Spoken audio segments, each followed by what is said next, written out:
Y ahora, bueno, vamos al tercer bloque para hablar de ciudad y comunidad, con el proyecto Ciudad Digital e Inteligente en el Barrio Recreo, en Viña del Mar, a cargo de René Perea, académico y director del Laboratorio de Medios y Desarrollo del Campus Creativo de la Universidad Andrés Bello, y Hugo Roja, académico del Campus también Creativo y director del Lab U. Además, también estaremos con Martín Tironi, sociólogo y director hoy día de la Escuela de Diseño de la Universidad Católica, que hablará sobre diseño de futuros. Así que, sin ir más lejos, le doy hoy día ahora para partir el saludo a Hugo, y bueno, todo el tiempo para presentar el proyecto de Ciudad Digital e Inteligente en el Barrio Recreo. Hola, buenos días aún. Muchas gracias por la invitación. Saludo a Alexandra y a Josefina, que veo también está Constanza. Muchas gracias por invitarnos. Sí, claro.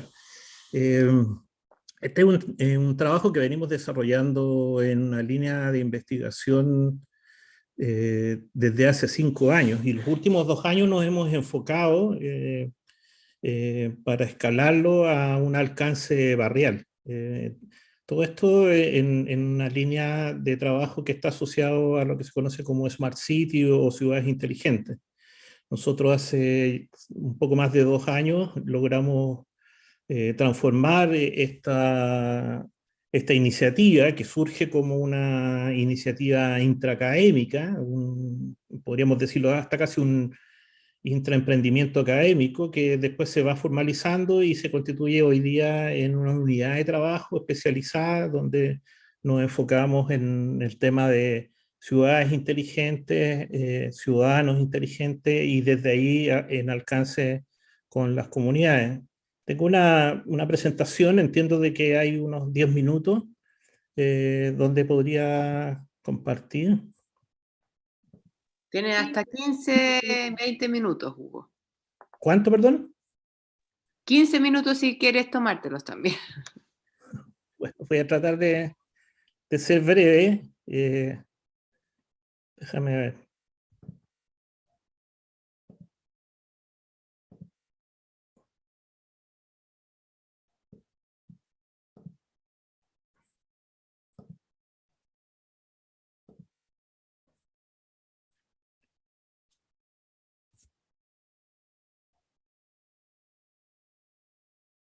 Ahí está, ¿no? Se ve la presentación. Sí, vemos todo perfecto. Bien,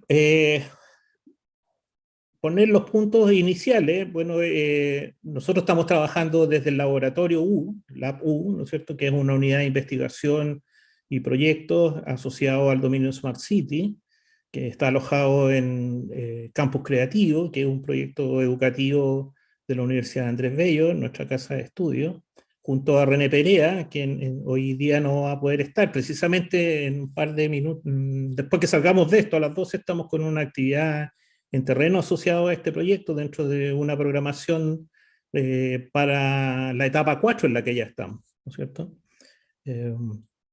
Y lo principal, tratando de poner el enfoque sobre el interés de este seminario, ¿no es cierto? De qué manera el tema ciudad, que uno podría quizás a buenas y a primeras asociarlo a la arquitectura, al urbanismo, ¿no es cierto? ¿Qué tiene que ver la ciudad inteligente, por ponerlo en términos simples, con el diseño en general, como campo metodológico, como ámbito disciplinar? Y básicamente lo que vamos a compartir del trabajo que estamos haciendo lo pusimos más que en el diagnóstico, que yo creo que a esta altura también del seminario y de transcurrido estos últimos 2 años todos ya tenemos claro, ¿no es cierto?, cuáles son los cambios y las tensiones que hay, digamos, por transformación en el ámbito económico, social y medioambiental. Pero entendemos de que la ciudad es una arena de innovación, es un espacio, ¿no es cierto?, es una lugaridad que, a propósito, ¿no es cierto?, de las tecnologías digitales y de inteligencia de datos, se transforma y multiplica, amplía su potencial a partir de incorporar nuevas capacidades que estaban más allá, digamos, de las variables más tradicionales que de algún modo generaban condiciones para el desarrollo del diseño en general. O sea, el mundo análogo al mundo digital amplía, ¿no es cierto?, trayendo capacidades como, por ejemplo, la interoperabilidad o la ubicuidad, ¿no es cierto?, que deben ser diseñadas también. Y por tanto, la ciudad como tal, ¿no es cierto?, constituye ese espacio donde están sucediendo los cambios, donde se están expresando, ¿no es cierto?, con fuerza todas las tensiones y por tanto todas las oportunidades de transformación y de innovación. Entendemos que desde el proceso de transformación de una ciudad, desde un enfoque urbano, ¿cierto?, hoy día los barrios en particular permiten asumir una estrategia de cambio y transformación y por tanto de innovación y diseño más viable. Más viable en términos del alcance y el compromiso que involucra el desarrollo de un proceso de transformación desde el punto de vista de la plata, el financiamiento, desde el punto de vista de la política, en el sentido de generar una visión común y compartida, ¿no es cierto?, para poder articular cambios, y por otro lado recoger necesidades, anhelos, deseos de transformación de las personas, agrupadas como comunidades o entendidas como sociedad en general. Desde el territorio, entendiendo el territorio como aquello que constituye, ¿no es cierto?, las particularidades del entorno más las personas, ¿no?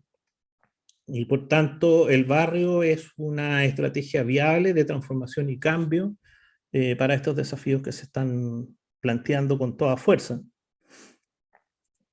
Desde ahí, ¿no es cierto?, los barrios constituyen esa escala de transformación viable, ¿no?, que diríamos y nosotros observamos que contienen el ADN de lo que son los aspectos más relevantes asociados a los cambios. Por un lado está la proximidad, hay un tema con la escala, ¿no es cierto?, de la cercanía, hay un tema con la diversidad, y hay otro tema que tiene que ver con la complejidad que son propias del proceso de transformación digital urbano, podríamos decirlo en este caso, ya un poco enfocando el proceso de transformación digital desde un desafío más transversal hacia la ciudad.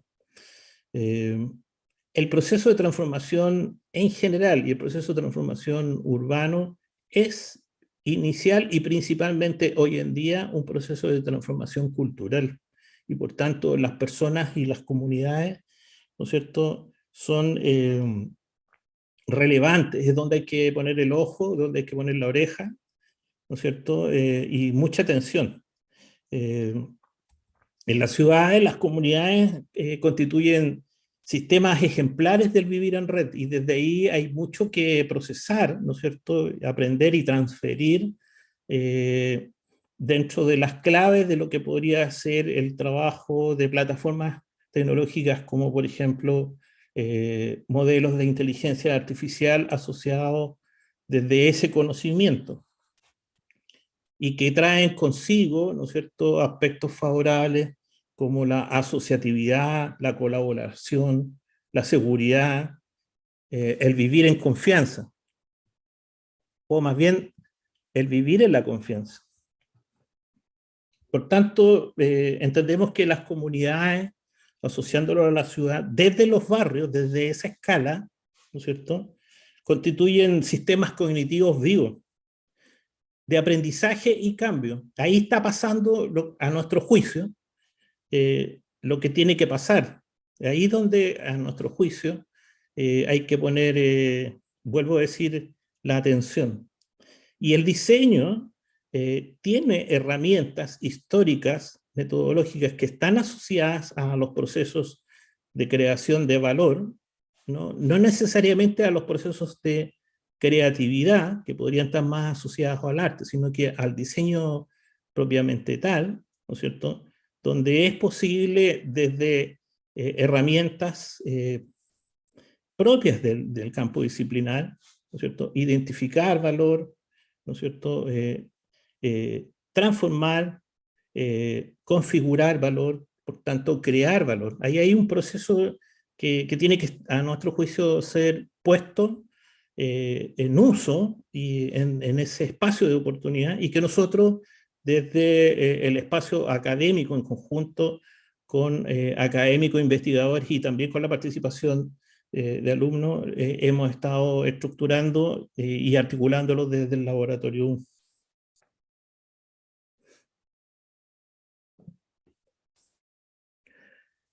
Desde la ciudad, las personas, los vecinos, los ciudadanos, la gente que vive, que habita en el barrio. Yo soy diseñador industrial, mi enfoque sobre la ciudad es desde el diseño. No soy arquitecto. Cuando estoy hablando del habitar, estoy hablando desde la persona, desde las personas, de la relación de las personas con otras personas, de la relación de las personas con su entorno natural, de la relación de las personas con otras personas en su relación con el entorno físico construido. Ellos constituyen lo que nosotros hemos recogido. Esta no es una definición nuestra, pero la hemos adoptado porque la vemos de toda validez. Ellos son los expertos ciudadanos. Nosotros hemos, a lo largo de este programa, de 2 años a la fecha, hemos hecho encuentros entre estos expertise, hemos hecho juntarse, ¿no es cierto?, expertos ciudadanos con expertos tecnológicos, porque en ello está contenido, ¿no es cierto?, la historia, las prácticas, el sentido, ¿no es cierto?, del habitar, el sentido de la cotidianidad, el sentido de la sensatez, el sentido de la colaboración, el sentido de la confianza. Y por tanto, nuestro trabajo en este proyecto ha estado muy asociado a lo que son las juntas de vecinos, agrupaciones, actores claves de un determinado sector, en este caso del barrio Recreo en la ciudad de Viña del Mar, barrio que fue elegido, ¿no es cierto?, para constituirse en un barrio modelo, desde donde poder no tan solo modelar la metodología, sino que también trabajarlo como un showcase que permita la replicabilidad y el escalamiento hacia otros barrios y desde ahí también hacia otros territorios. Hoy en día, desde el punto de vista de las tecnologías y la combinación entre ellas, permite el desarrollo, y aquí aproxima con mayor fuerza e intensidad las posibilidades, ¿no es cierto?, de aporte del diseño en términos de lo que son plataformas híbridas, particularmente en el mundo de las telecomunicaciones. La llegada del 5G, ¿no es cierto?, permite con mayor fuerza y con mayor intensidad poder establecer esa relación físico-digital. Por otro lado, a nivel como de gobernanza en general, y hoy día particularmente como muy fuertemente estresado, la crisis que hay por financiamiento de infraestructura en la ciudad, ¿no es cierto?, el déficit que hay en Chile en términos de infraestructura, permite a través de plataformas híbridas físico-digital poder desarrollar infraestructura ingrávida, que no requiere, ¿no es cierto?, de metros cúbicos de concreto, que no requiere de fierros, por decirlo de algún modo, de metal, ¿no es cierto?, de trabajo infraestructural tradicional, y que a través de redes, ¿no es cierto?, como una capa digital, permite complementar y ampliar las capacidades históricas o ya instaladas en la ciudad. Con una mayor velocidad de implementación, a un más bajo costo, y con ampliación en sus capacidades de prestación de servicios urbanos o servicios locales, que están asociadas, como lo señalé antes, a la interoperabilidad, a la ubicuidad, entre otras cosas. La capacidad también de poder desarrollar análisis desde una nube, análisis de datos, ¿no es cierto?, desde una nube elástica que se acomoda y se comporta, permite trabajar las comunidades como un Urban Living Lab, como un laboratorio vivo, ¿no es cierto?, con la participación activa, directa y validación de lo que son las comunidades y los actores claves en los barrios. Nosotros la iniciativa levantada como modelo la hemos denominado Big Barrio. Big Barrio en términos de un poco apuntar a este incremento en las capacidades del habitar en el barrio, pero también en la búsqueda de una gestión inteligente barrial. Y por tanto, ¿no es cierto?, lo definimos como un programa de transformación digital urbana de escala barrial, que lo que busca es desarrollar un modelo de gestión inteligente que pueda ser replicable en otros barrios y sectores, que posibilite articular una red de intereses relativos de escala barrial, dependiendo, digamos, de los requerimientos locales, que habilite servicios y prestaciones de proximidad dentro de una lógica de una ciudad policéntrica, ¿no es cierto?, que producto de lo que pasó en pandemia, ¿no es cierto?, que nos puso muy fuertemente ante una crisis con el tiempo y el espacio, y que disponibilizados a través de estas tecnologías de inteligencia, de TICs, ¿no es cierto?, nos permitan mejorar la calidad de vida para residentes y usuarios de los barrios, y también, obviamente, impactar, ¿no es cierto?, en el desarrollo económico, social y ambiental. Nosotros hemos centrado este piloto o este trabajo con este barrio maestro, ¿no es cierto?, en el barrio de Recreo, que reúne varias condiciones específicas, de ser un barrio de borde con la ciudad del Paraíso. Por otro lado tiene acceso a la costa, tiene llegada con estación de metro, es muy histórico y patrimonial, probablemente sea de los pocos barrios que tiene un cementerio histórico, tiene mucho valor patrimonial, etcétera, etcétera, que nos ha permitido, ¿no es cierto?, desde ahí ir caracterizando un proyecto replicable. Trabajamos desde el enfoque de una cuádruple hélice, hemos ido integrando, ¿no es cierto?, como partners formales del proyecto, obviamente, a la ciudad de Viña del Mar a través de su municipio. Nosotros tenemos un convenio de trabajo con ellos que ha pasado por las dos administraciones desde la anterior y esta nueva administración, con un fuerte empuje, ¿no es cierto?, e incentivo. Hemos integrado también a actores del ámbito privado, como Microsoft. Tenemos particularmente un convenio, una partnería con ellos para todo el trabajo de las tecnologías digitales, y estamos actuando con la articulación de un conjunto de juntas de vecinos que está siendo liderada particularmente con una que tiene mucho empuje y liderazgo, pero que permite la coordinación, digamos, con el resto de la población del sector.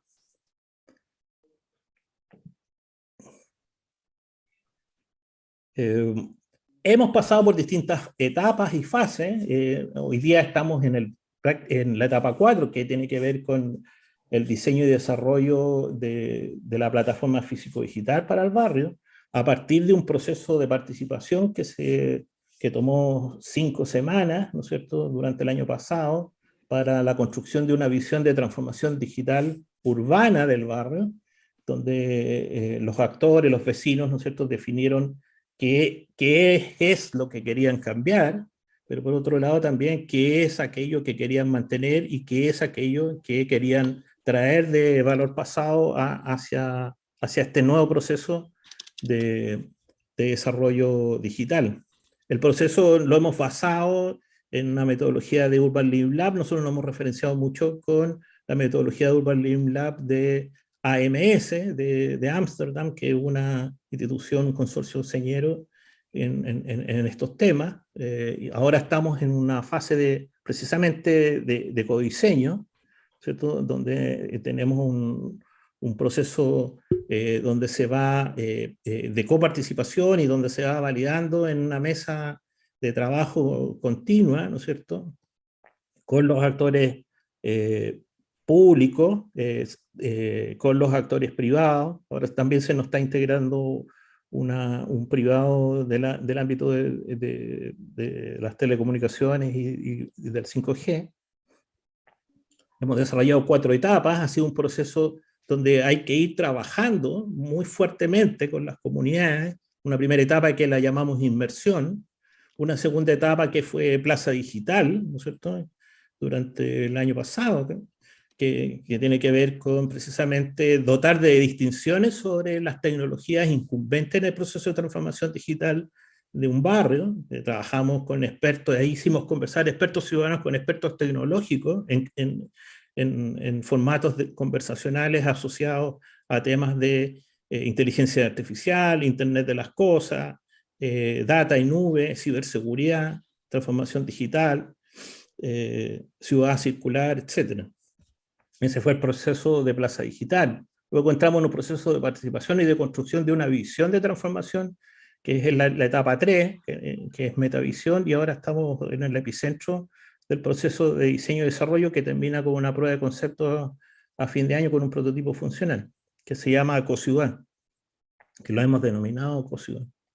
Ya finalizando, un poco mostrar desde el punto de vista del alcance de este tipo de proyectos que hace concurrir, y desde aquí también, ¿no es cierto?, invoca el perfilamiento de ciertas capacidades o competencias en la formación de diseñadores. O sea, estos son proyectos, se llaman complejos porque involucra una diversidad de capas, ¿no es cierto?, desde el territorio a las personas, ¿no es cierto?, las tecnologías, los temas urbanos, los temas de ciudad, los temas de interacción, los temas de experiencia.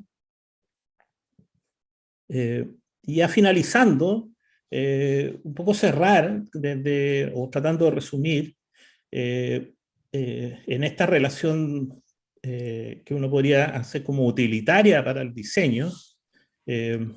Nosotros hace poco, voy a poner brevemente como una anécdota, a nosotros nos sorprendió fuertemente hace poco tiempo, creo que menos de un mes y medio, 2 meses atrás, firmamos un convenio de colaboración con una institución colombiana de la Universidad de Externado, que es una de las universidades con harta tradición en Latinoamérica, y particularmente ellos tienen un observatorio de gobierno y transformación digital de territorio, que nosotros que creíamos que llevábamos un poco de tiempo en esto, 5 años, ellos llevan 17 años metidos en esto, y es una iniciativa que surge en la Facultad de Derecho, porque ellos apuntan como observatorio a incidir o a impactar en las políticas públicas de las gobernanzas. Y el director de ese observatorio, que vino a la firma del convenio, dijo una cosa que a mí me pareció trascendente y por eso la comparto acá.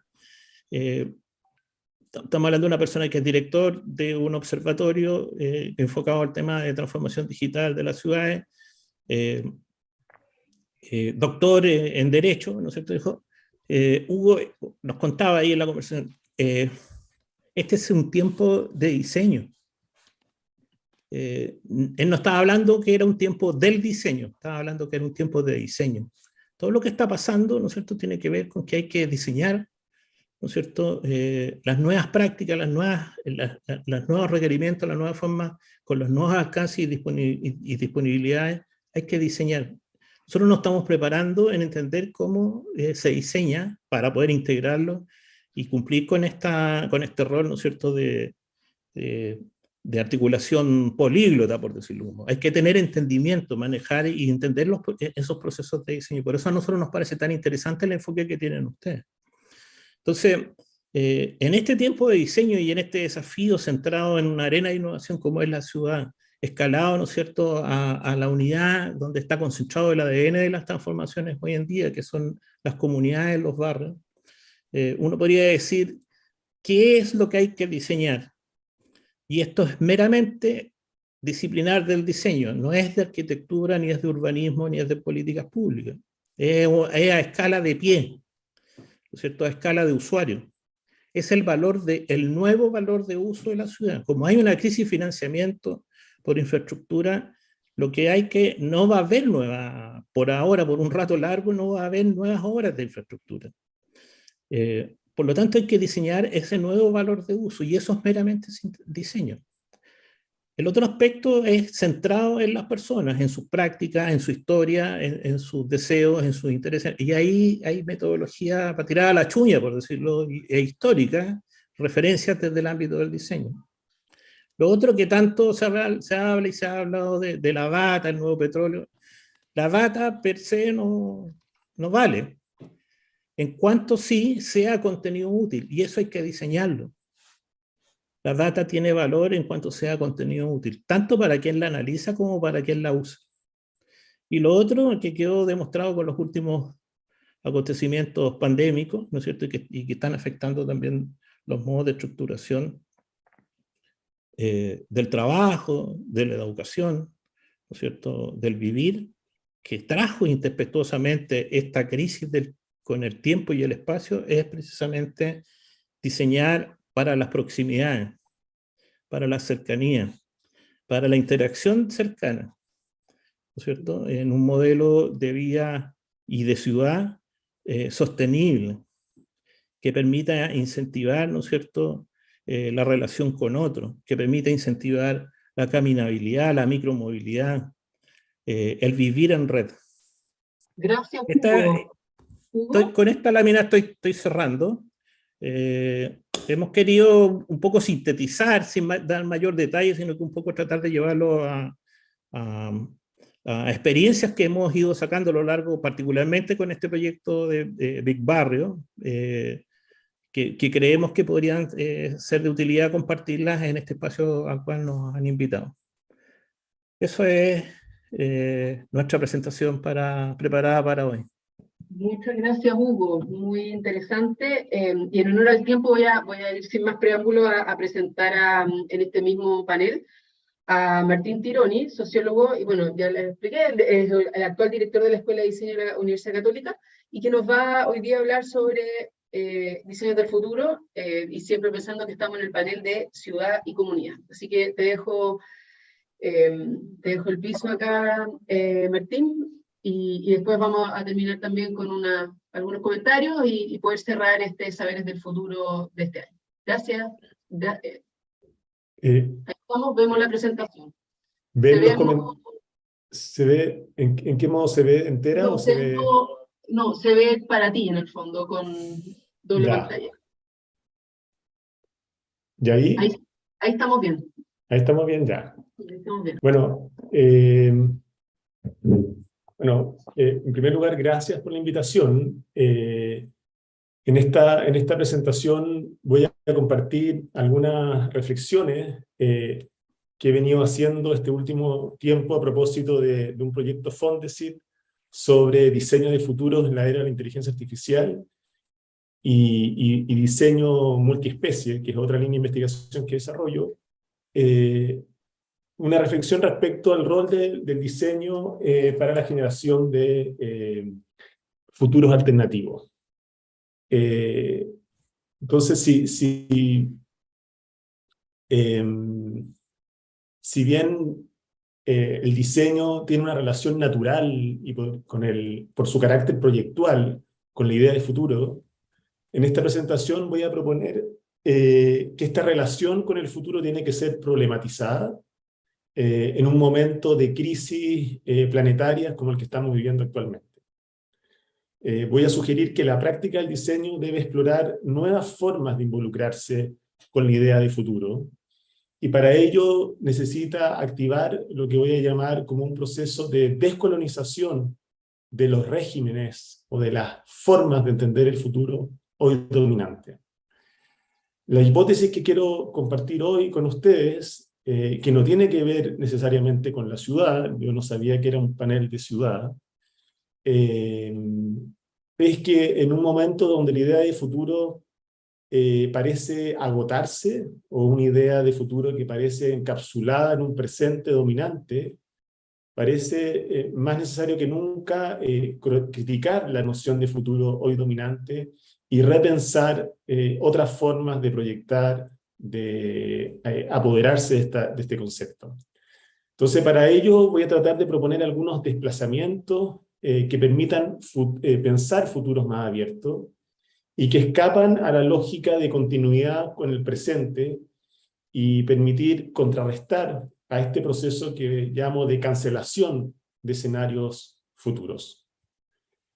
Entonces, mi presentación se va a organizar en 3 momentos. En un primer lugar voy a abordar algunos elementos generales sobre la crisis de futuros que estamos viviendo.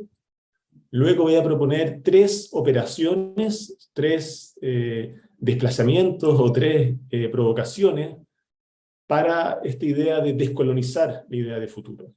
Y finalmente cerraré con algunas reflexiones sobre la experimentación como mecanismo para posibilitar formas alternativas de pensar el futuro. Entonces, me atrevería a decir que nunca, como hoy en día, la sociedad había estado tan orientada a la idea de futuro. Nunca habíamos estado proyectándonos permanentemente como lo estamos haciendo actualmente. El escenario de crisis social, económica y ambiental que estamos viviendo ha generado un interés por anticipar los futuros que se vislumbran para la humanidad, desarrollándose diferentes diagnósticos y estimaciones de lo que debería hacerse para enfrentar esta crisis del modelo civilizatorio.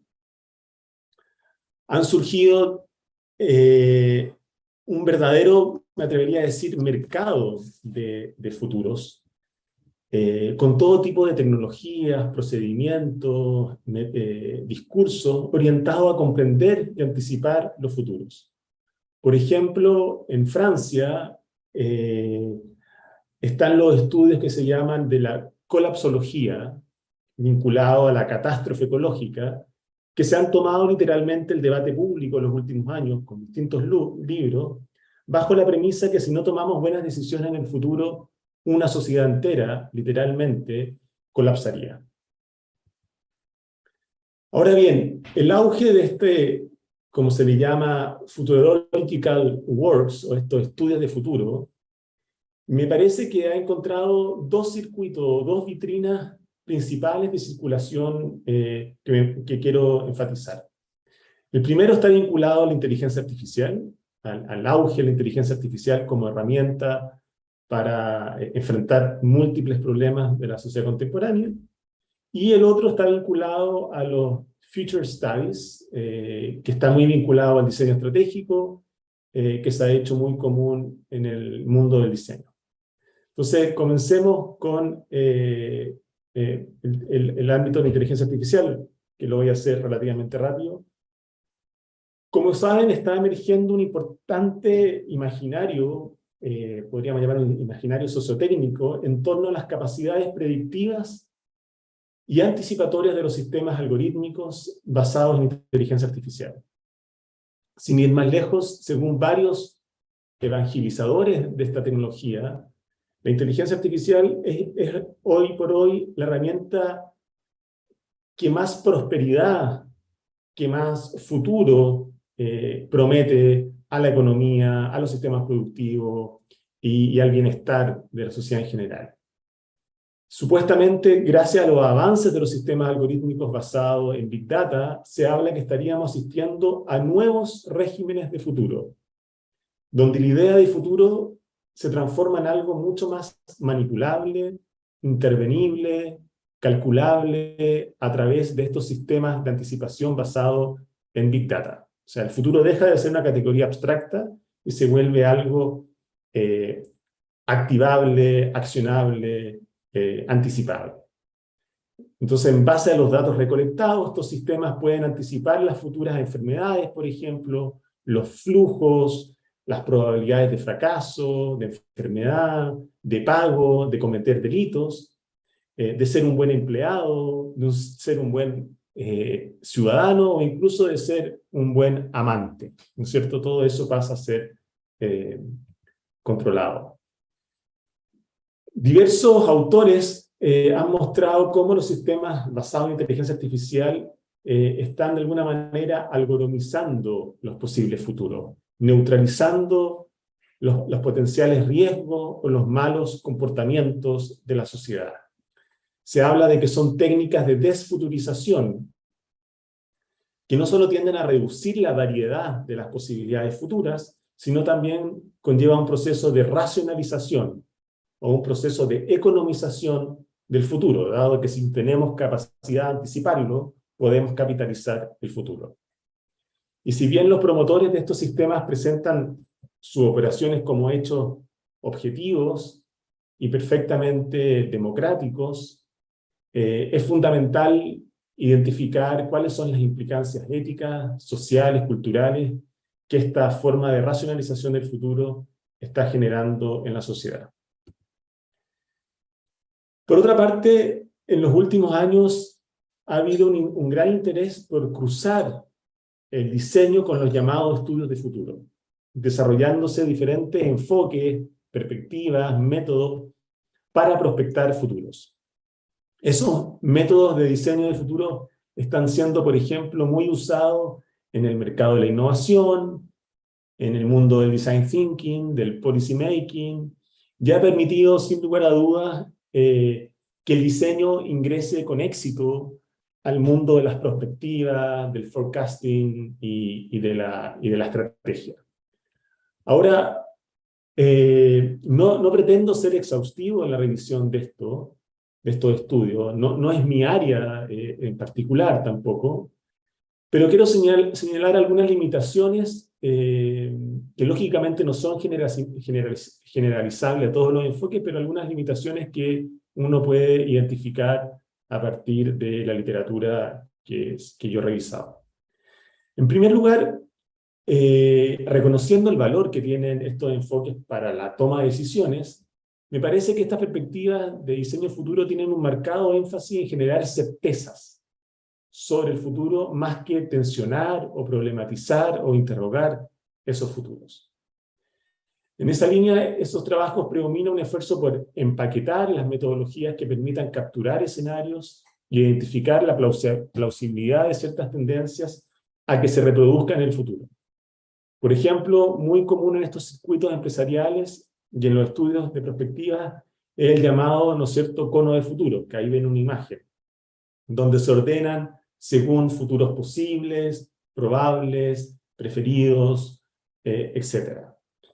En tercer lugar, me parece que estos trabajos tienden a reducir la exploración de futuros a productos o servicios para fines comerciales o para el desarrollo de estrategias empresariales, y tienden a dejar de lado la dimensión inevitablemente política de esta idea de futuro. Como lo señala una autora importante en este ámbito, Rami Amaseh, el ejercicio de proyectar futuros es por definición un acto político porque involucra una valorización, una jerarquización y condiciona lo que podría ser. Y finalmente, me parece que en estos estudios, en estos trabajos, hay una tendencia a reducir, ya más bien a reproducir el statu quo y a no pensar desde lo otro, desde futuros otros, desde la alteridad. En este esfuerzo por generar o empaquetar ciertas certezas sobre tendencias futuras, se pierde de vista el debate sobre la propia noción de futuro que se está movilizando, alejándose del objetivo de transformar, de mejorar y de salir de la crisis que estamos viviendo. Entonces, en lo que sigue, quiero proponer de manera bien provocadora 3 desplazamientos a la noción de futuro que hoy domina en el mundo de la innovación y del diseño.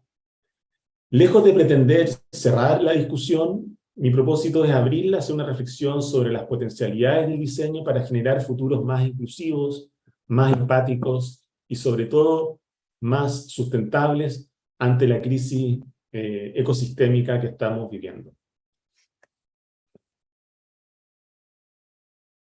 Entonces, un primer desplazamiento tiene que ver con explorar las modalidades que permitan descolonizar la idea de futuro. Me parece que hay una concepción de futuro hoy totalmente instalada y hegemónica que está anclada a la idea moderna y vamos a decir colonial de un futuro siempre más próspero. Aquí el futuro es casi sinónimo de progreso y de desarrollo. En estas concepciones de futuro se insiste en un futuro muchas veces emancipado de la tradición, emancipado del pasado, emancipado de la tierra, donde lo moderno supera lo no moderno, negando ciertos anclajes, apegos, relaciones a un pasado o a una naturaleza que supuestamente hay que sobrepasar. Pero la instalación de este futuro hegemónico anclado a la idea de progreso e impulsado, obviamente, por la extraordinaria capacidad adaptativa del capitalismo moderno, no solo cancela la generación de futuros alternativos, sino también, y como lo han trabajado diferentes autores, principalmente Boltanski, también cancela la capacidad crítica de prefigurar alternativas a lo actualmente presente. Entonces me parece que un primer desafío es de alguna manera descolonizar o desafiar más bien esta colonialidad globalizante,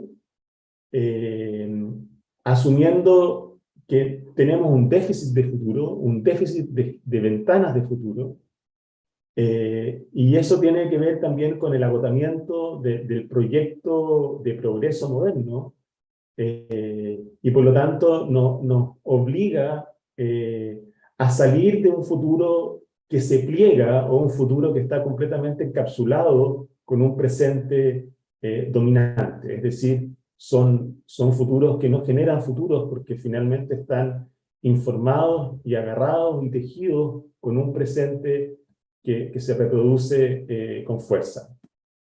En ese sentido, es necesario generar herramientas, y ahí el diseño tiene un rol fundamental, que posibilite abrir esas ventanas hacia alternativas de futuro.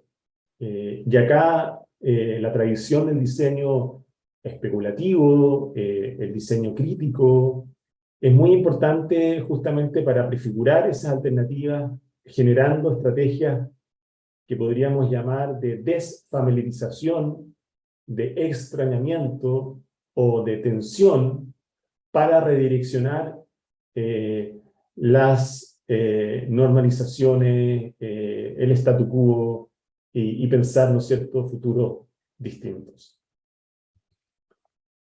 Otro elemento que me parece que debe ser problematizado es en la idea de futuro, es esta tendencia tan presente a asociar futuro con innovación.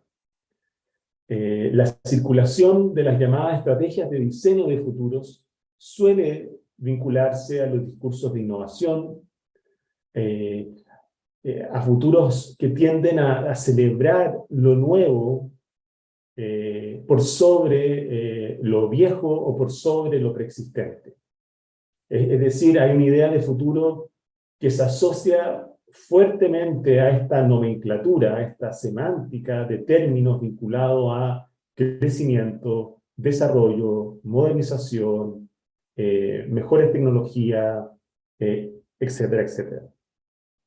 Y como muchos trabajos lo están mostrando, lo problemático de los futuros que se entienden solamente bajo el prisma, bajo el visor del imperativo de la innovación, es que dejan de lado otras modalidades de aproximarse e involucrarse con la construcción de futuro.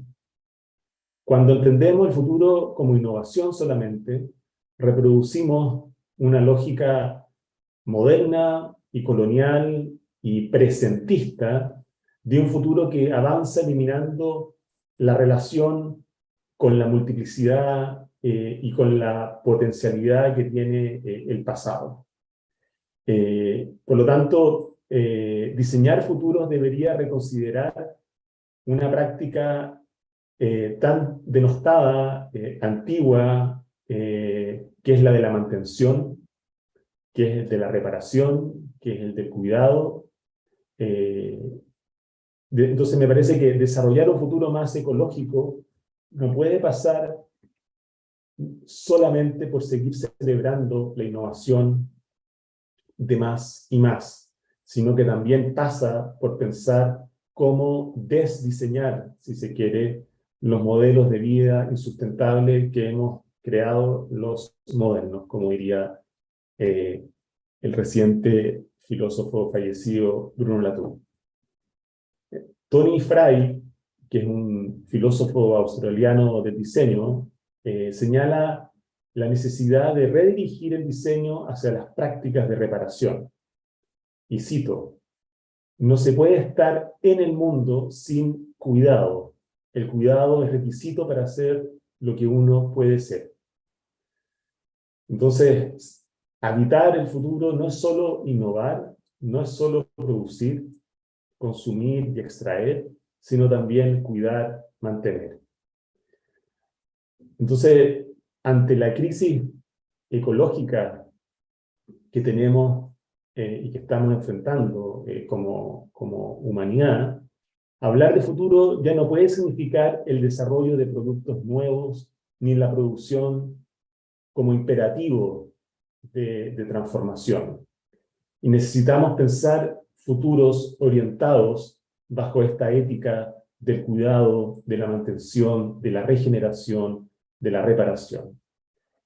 O como dice una antropóloga, Anat Zinn, en un planeta dañado como el que habitamos, parece necesario cuestionarnos la idea de un futuro orientado por el ethos de la producción, por el ethos de la innovación, y comenzar a explorar futuros orientados por el arte de la rehabilitación, por el arte de la reparación, haciéndonos cargos de la tarea de volver más habitable y sostenible un mundo. De alguna manera, el argumento que trato de decir acá es que ese futuro que proyectaba el proyecto moderno ya no se puede proyectar en el planeta que tenemos. Ese planeta ya no da. Por lo tanto, hay que pensar desde la reparación. El tercer elemento que quiero proponer respecto a la noción de futuro tiene que ver con superar la idea de futuros orientados a humanos. Y acá quiero detenerme un poco porque es algo que desde la Escuela de Diseño, desde que asumí como director, hemos estado enfatizando la idea de un diseño orientado al planeta. En gran medida, y eso lo saben todos los diseñadores presentes acá, el diseño ha reposado, se ha informado, se ha nutrido en una tradición moderna antropocéntrica, haciendo suyo el dualismo clásico entre naturaleza y sociedad.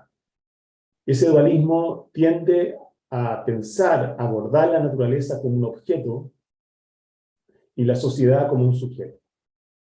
Esta disociación, tal como lo han abordado muchos autores, tiene como máxima expresión el advenimiento de la era que llamamos el Antropoceno.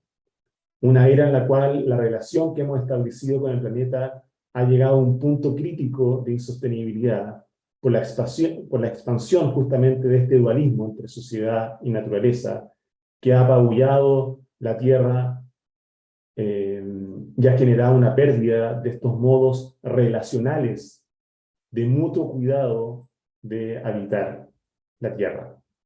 Me parece entonces que uno de los desafíos pendientes es cómo explorar un diseño de futuros enmarcados en una práctica post-dualista, que no hace esta distinción drástica, donde los futuros diseñados no sean para los propósitos humanos únicamente, y sean más bien proyectados para que humanos y otros humanos puedan coexistir enriqueciéndose mutuamente.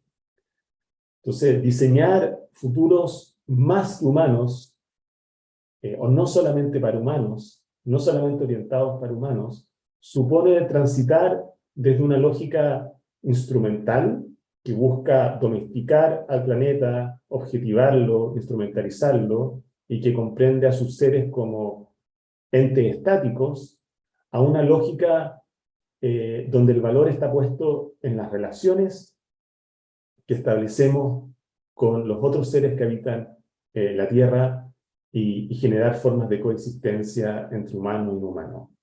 Entonces, el diseño, si el diseño tradicionalmente ha apuntado a cómo lograr futuros más humanos, favoreciendo muchas veces a ciertos tipos de hombres blancos y afectando gravemente al planeta, me parece que el desafío para el diseño de futuros contemporáneos es reconocer que los futuros ya no son diseñados exclusivamente por humanos ni para humanos. Y como dice el filósofo que recientemente estuvo invitado a la Escuela de Diseño de Manuel Ecocha, tenemos que pensar en futuros multiespecies, compartidos y rediseñados con agencias, con actores que son virus, plantas, tecnologías, ritos, tradiciones, etc. En suma, me parece que el desafío es reposicionar la investigación de diseño de futuro en estos debates sobre cómo generar una ética de la coexistencia donde el énfasis no esté solamente en la innovación, sino también en reparar un mundo donde necesitamos coexistencia. Y para terminar rápidamente,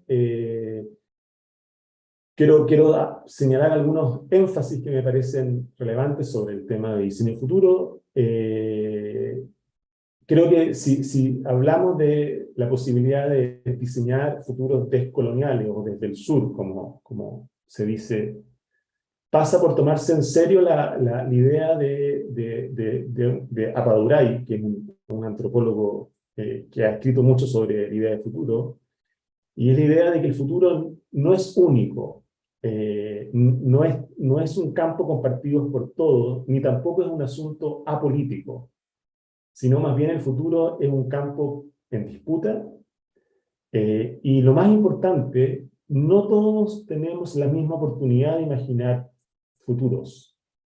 El futuro como noción está profundamente distribuido desigualmente, y eso es una responsabilidad que tiene el diseño a la hora de proponer escenarios de futuro. Por otra parte, el futuro no son meras declaraciones, no son meros anhelos, sino que hablar de futuro es hablar de materialidades.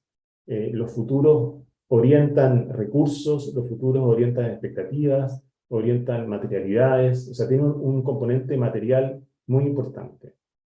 Entonces, cuando movilizamos artefactos de futuro, servicios de futuro, no estamos simplemente haciendo un ejercicio ornamental, sino que estamos literalmente manufacturando el presente. Y decir que me parece que el diseño puede operar como un espacio, como un laboratorio, como decía Hugo Rojas, de experimentación de futuros, rearticulando no solamente nuevos servicios, nuevos productos más sustentables, sino que también rearticulando literalmente proyectos de vida mucho más coherente y en sintonía con la situación planetaria que estamos viviendo. Muchas gracias. Gracias, Martín.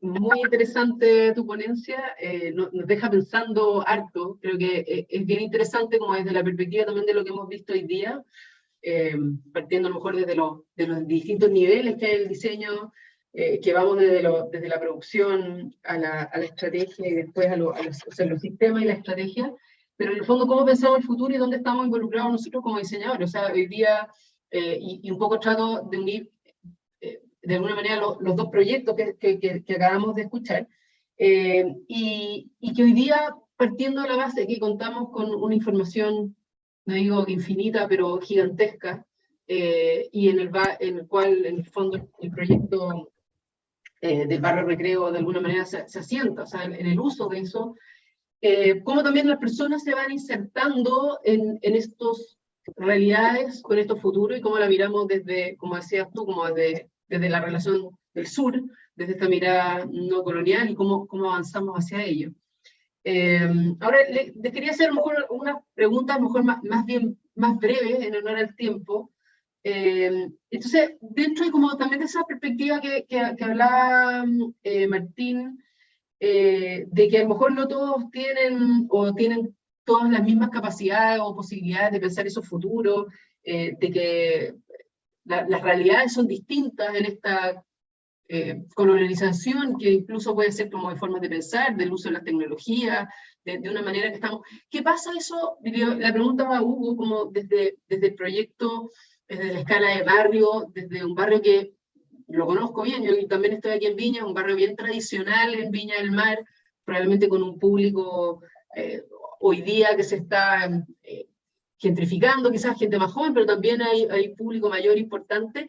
¿Qué pasa con este futuro que se crea o con esta realidad futura que se crea con un proyecto de ciudad inteligente en el barrio Recreo con personas que a lo mejor hoy día podrían incluso ser analfabetos digitales y cómo se insertan en este tipo de proyecto? Sí, mira, recogiendo lo de Martín, que no todos pueden avisorar o ver futuro, ahí apunta al tema a lo que es visión. ¿De qué manera, no es cierto, las personas pueden desarrollar una capacidad de visionar? De hecho, nosotros nos movemos mucho en eso, ¿eh? Y en diseño en particular también, pero nosotros dentro del proyecto, o sea, con quién trabajar, te das cuenta al tiro cómo integrar gente que tiene visión o una visión asociada que pueda permitir tener una visión compartida y por tanto desde ahí articular. Y para poder tener visiones bien claro, o sea, tú lo que tienes que tener son distinciones. Nosotros, fue por eso que en la etapa 2 desarrollamos lo que se llama Plaza Digital. Plaza Digital es el encuentro entre expertos ciudadanos y expertos tecnológicos, donde lo que se hace precisamente es mitigar esa brecha a través, ¿no es cierto?, de conversación simple, ¿no? Porque si tú vas y le hablas a cualquier persona que no sea experto y tú le dices, le hablas de inteligencia artificial y se puede imaginar muchas cosas, pero si tú logras entender a la escala de tu cotidianidad esa conversación, y ese fue el esfuerzo, ¿no es cierto?, generar distinciones para poder construir una visión de transformación. Si tú no tienes esa visión y no la asocias, digamos, con tu, en este caso, expertise, que es tu expertise ciudadano, tu expertise de ser una persona que vive en el barrio, que tiene experiencia, que comparte, ¿no es cierto?, enfoques distintos, no vas a poder construir ese proceso de visión y de visión de futuro, de transformación. Y por tanto, como lo señalé, el paso clave es la transformación cultural. Y ahí hay que dotar a los incumbentes, por decirlo así, de ese stock de distinciones. Súper, gracias Hugo. Y para Martín, una pregunta desde Chile, porque hemos hablado de distintos paneles y también se han ido mencionando, como desde las personas, desde la comunidad, el barrio, la ciudad, el país, hoy día también podemos hablar de Sudamérica. ¿Cuál es esa mirada que uno podría tener, un poco también para ir cerrando, desde esta descolonización? Somos un continente que estamos, claro, desde una perspectiva, y tenemos un pensamiento muy desde la perspectiva colonizada desde que llegaron los europeos, pero ¿cómo lo ves desde qué es lo que tenemos que decir nosotros desde Chile, Sudamérica, en estos procesos donde ¿cómo se llama? Necesitamos ver, claro, como otras perspectivas, tenemos otras realidades y finalmente podemos también tener una opinión fuerte hacia dónde podemos ir llevando el futuro, ya no solamente en las personas, sino que la sociedad y finalmente el planeta. Un poco aquí podría como sí, para ir sí. cerrando. Gracias. Mira, en primer lugar, yo creo que cuando hablamos de descolonizar la idea de futuro, lógicamente no me refiero a limpiar y purificar el espacio público de cualquier influencia extranjera. Eso sería de una ingenuidad radical. Creo que el conocimiento avanza en esa mixtura de saberes y de influencias que nos ha permitido avances significativos en distintos planos.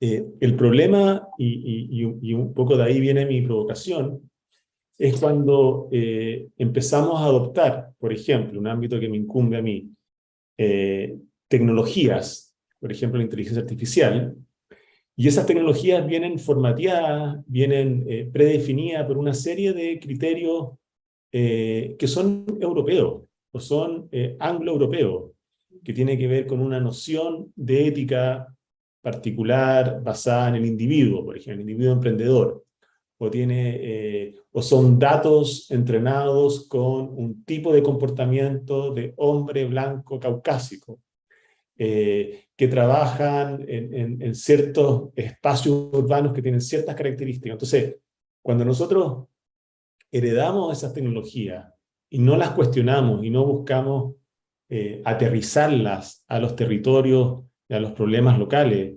generando formas alternativas de desarrollar esa inteligencia artificial. O sea, en el fondo, no asumir, podríamos hablar de otros campos, ¿no es cierto? Pero estoy hablando del campo tecnológico.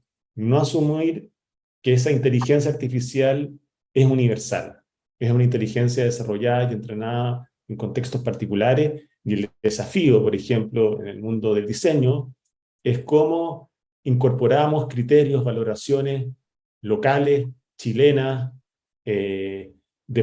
más participativas, con mujeres, con pueblos originarios, para complejizar el funcionamiento de esa tecnología y no permitir que reproduzcan desigualdades, exclusiones que generan. Esa sería mi respuesta, Alexandra. Gracias, Martín. Oye, y la última, una pregunta corta para los dos. Y eso, los dos temas, bueno, ambos están en la academia. ¿Cómo, y de una manera, a lo mejor una respuesta corta, cómo lo están insertando hoy día en ambas escuelas, en el fondo? Todos estos temas de esa mirada local Sí. y ese cuestionamiento. Sí. ¿Aparece? Sí, sí. No sé, Hugo, si quieres contestar tú primero. Bueno, gracias. Mira, nosotros estamos actuando desde esta unidad que te mencioné, del laboratorio U. El laboratorio U trabaja con un modelo de aprendizaje avanzado, donde incorpora alumnos, titulantes, investigadores de otras facultades, ¿no es cierto?, docentes de la misma facultad, y los relaciona con expertos sectorialistas, ¿no es cierto?, de las organizaciones públicas, gente ligada, por ejemplo, en el caso de la municipalidad, a desarrollo y fomento productivo, gente ligada al tema del SECPLA, expertos tecnológicos, etc. O sea, es hacer una concurrencia a partir de un espacio donde después de pregrado, un poco ya casi en la salida, poder ir entrenando, habiendo hecho catecismo antes, en el pregrado, pero ir entrenando en estas capacidades de comportamiento más políglota e interdisciplinar para poder enfrentar proyectos del orden, por ejemplo, en el caso de lo que presentamos nosotros, de comunidades inteligentes o de territorios inteligentes, con 7 capas, esos niveles de complejidad. Entonces, para poder pasearse con esa conversación, uno tiene que tener entendimiento y, y aprendizaje que te lo da, digamos, los procesos de aprendizaje activo y de esa interacción con esos actores que concurren en los proyectos. Esa es la manera como de ir asumiendo, pero sí tienes que hacer un catecismo antes también, o sea, no puedes llegar a casarte o a los sacramentos si no tenías una orientación que te permita, y con esto cierro un poco lo que estábamos hablando en una escala más amplia, que es poder tener una visión para aproximarte a ese tipo de desafíos proyectuales. Gracias, Hugo. Sí, tu pregunta era cómo se estaba bajando esto a nivel de escuela. Sí, sí. Mira, yo creo que hay varias ejes o lineamientos que nos parecen importantes que apuntan a esta dirección. En primer lugar, es como tomarse en serio lo que es un giro ético en el diseño. Y lo ético no como una mera declaración que ocurre en el plano del discurso, sino lo ético muy concreto, inscrito en la materialidad. Y eso pasa por reconocer con los materiales que se está trabajando, con cómo el proceso mismo de diseñar puede tener consecuencias éticas, o sea, cómo se generan los equipos, son paritarios, hay cuidado, o sea, que el mismo proceso de diseñar tenga elementos éticos y que además la ética sobre todo está inscrita en la materialidad misma, en qué es lo que permite, qué es lo que habilita, qué es lo que excluye. Es un primer elemento que es fundamental. El segundo, y tiene que ver con todo lo que comenté, el segundo elemento es tomarnos en serio la idea misma de futuro. La mejor manera de prevenir futuros más responsables y éticos es diseñándolos, es inventándolos. No es dejando que esos futuros vengan informados, prehechos, preformateados desde afuera. Y por lo tanto, asumir que los diseñadores son responsables de los entornos, de los servicios, de los productos que van a poblar el mundo del mañana. Pero sobre todo, implica reconocer que no podemos seguir produciendo servicios, productos, tecnologías que no sean coherentes con el estado de debilidad, con el estado crítico del planeta. Porque si no, son productos, servicios y tecnologías que se vuelven obsoletas al año. Entonces, me parece fundamental tener una conciencia reflexiva y crítica en un punto de partida, y la pregunta es, ¿este diseño genera futuro? ¿O este diseño lo que hace es un futuro sin futuro? Porque no es coherente, no está dialogante, no está inscrito en la crisis planetaria que estamos viviendo.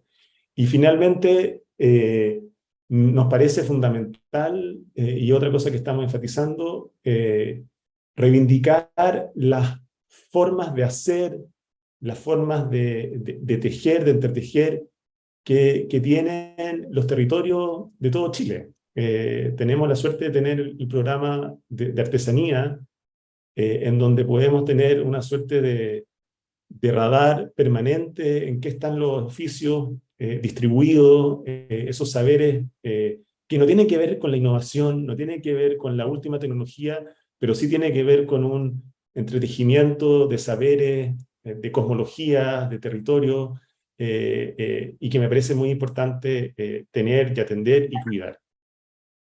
Gracias, Martín. Hoy, bueno, gran cierre estamos teniendo. Yo creo que una conversación bien interesante, un planteamiento de ideas que yo creo que nos llegan, y creo que es un buen cierre para este saber es el futuro. Tenemos que diseñarlo. Es una manera de pensarlo, de maneras también más locales. Hemos hablado durante ayer y hoy día de temas que se han ido repitiendo, que van desde la crisis, como un actor fundamental o como una instancia fundamental para poder, en el fondo, estar trabajando en esto. Y hemos hablado de distintas soluciones desde distintos niveles del diseño. Hemos estado hablando de la cooperación, de la multidisciplinariedad, de la interacción del mundo público y privado, de la co-creación, del fondo, cómo los actores se han ido agrandando en el fondo los espacios de trabajo e integración desde el diseño y con el diseño. Tenemos que también estar en esa orientación, construyendo capacidades, cómo vamos implementando y cómo también vamos no quiero decir exportando, pero cómo vamos ampliando nuestros entornos, pero siempre sentado el diseño desde como a lo mejor un núcleo que va a las personas, pero hoy día se incluye también la naturaleza, la sociedad, las comunidades, y finalmente para poder llegar a este planeta participando, cuestionando desde una perspectiva desde lo humano, desde lo funcional, desde lo ético, pero de una manera responsable.